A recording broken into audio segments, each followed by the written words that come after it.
I would like to ask you, Kande, what were you doing during COVID? Were you in school, or were you working, or were you in between school years? Yeah. What's your Well, experience? I was in high school in Argentina, Cordoba, and so I was in my last year.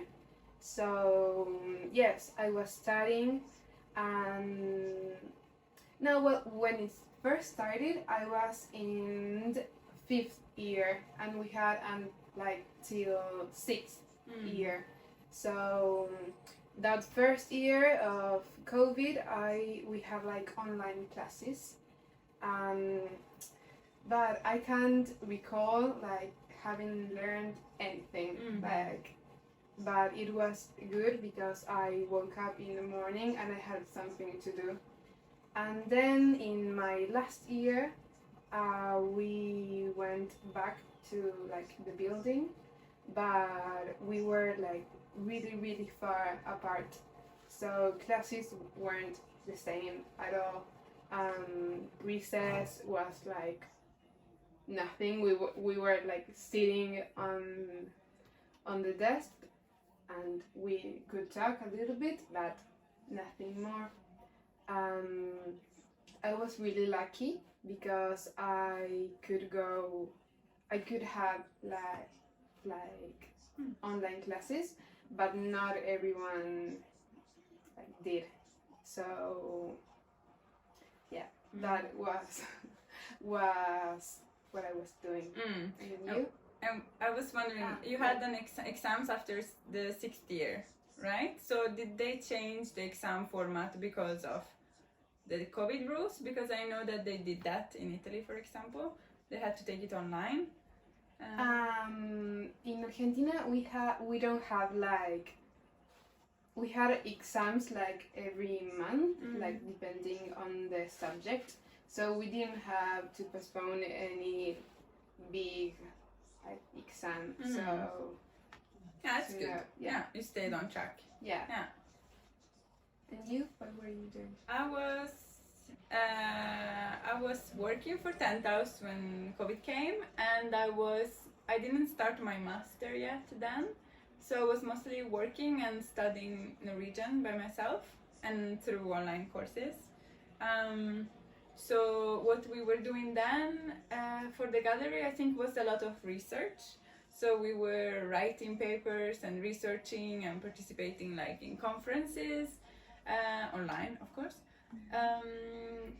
And we were having online meetings, as everyone else. But that was kind of like the peak of the days to meet each other on the screen. And I was working with Ida already then. That's true. Yeah.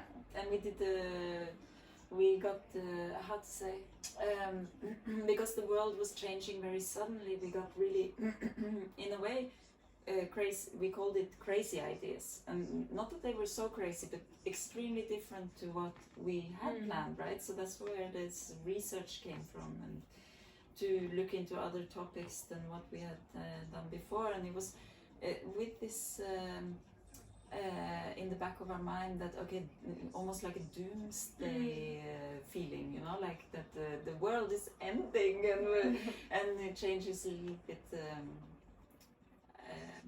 How to think, not literally, but yeah, we felt we had to change the practice into online and by ourselves, and so the projects changed too. Yeah, that's true. And I guess it's also something like when you work, as we were working, right, with the applications and deadlines and projects ongoing, and then suddenly everything stops. You also always have in mind the fact that you are, at some point, you need to report on what you were doing. So then it's important not to stop a process, but to continue working on it somehow. So that's, I think, what we were trying to rethink and maybe be a bit creative and inventive with through these research projects. And actually one thing that stopped completely was our collaboration with the high school. So you were in high school at home online, and we were trying to work with the high school, but it was very difficult because they had digital classes, and it took I think it took all the resources just to get this way of teaching up and going, and it was impossible for us to meet them and for us to meet them online in addition to all the courses online. It became impossible actually, which was a shame. But now luckily we are very back. much on.